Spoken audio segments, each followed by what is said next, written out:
Allah! Allah! Anam buzdağlı baskına geldi. Işık saçan kıskanç kadınım. Yat sen yat, ben bakarım.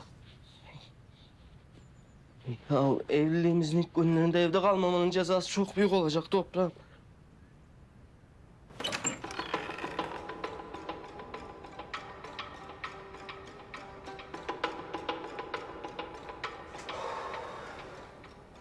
Sabah şerifler hayır olsun Toprak Bey. Nerede süfli, zavallı, acıması insanlar varsa torunumun arkadaşı. Marabalar, ırgatlar en yakın dostu. Burası 46 bilmem ne doktorun evi değil mi?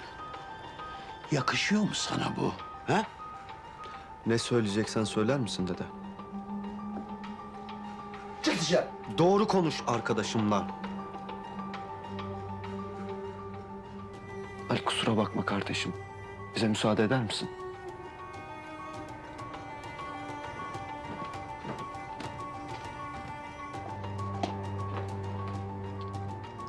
Dün konuştuklarımızı düşündün mü hiç?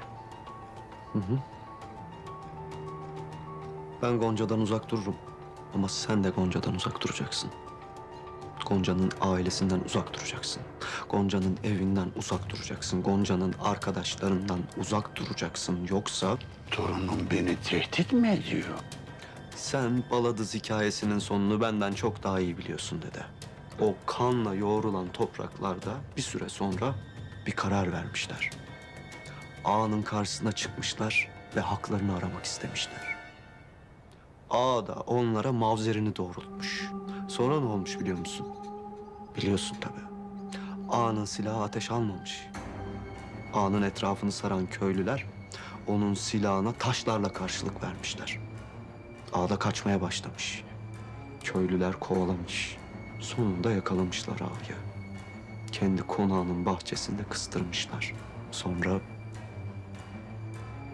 Sonrasını sen benden çok daha iyi biliyorsun Rıfat.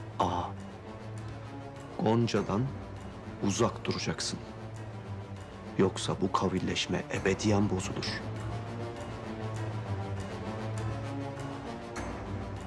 Şimdi lütfen çıkar mısın evimden?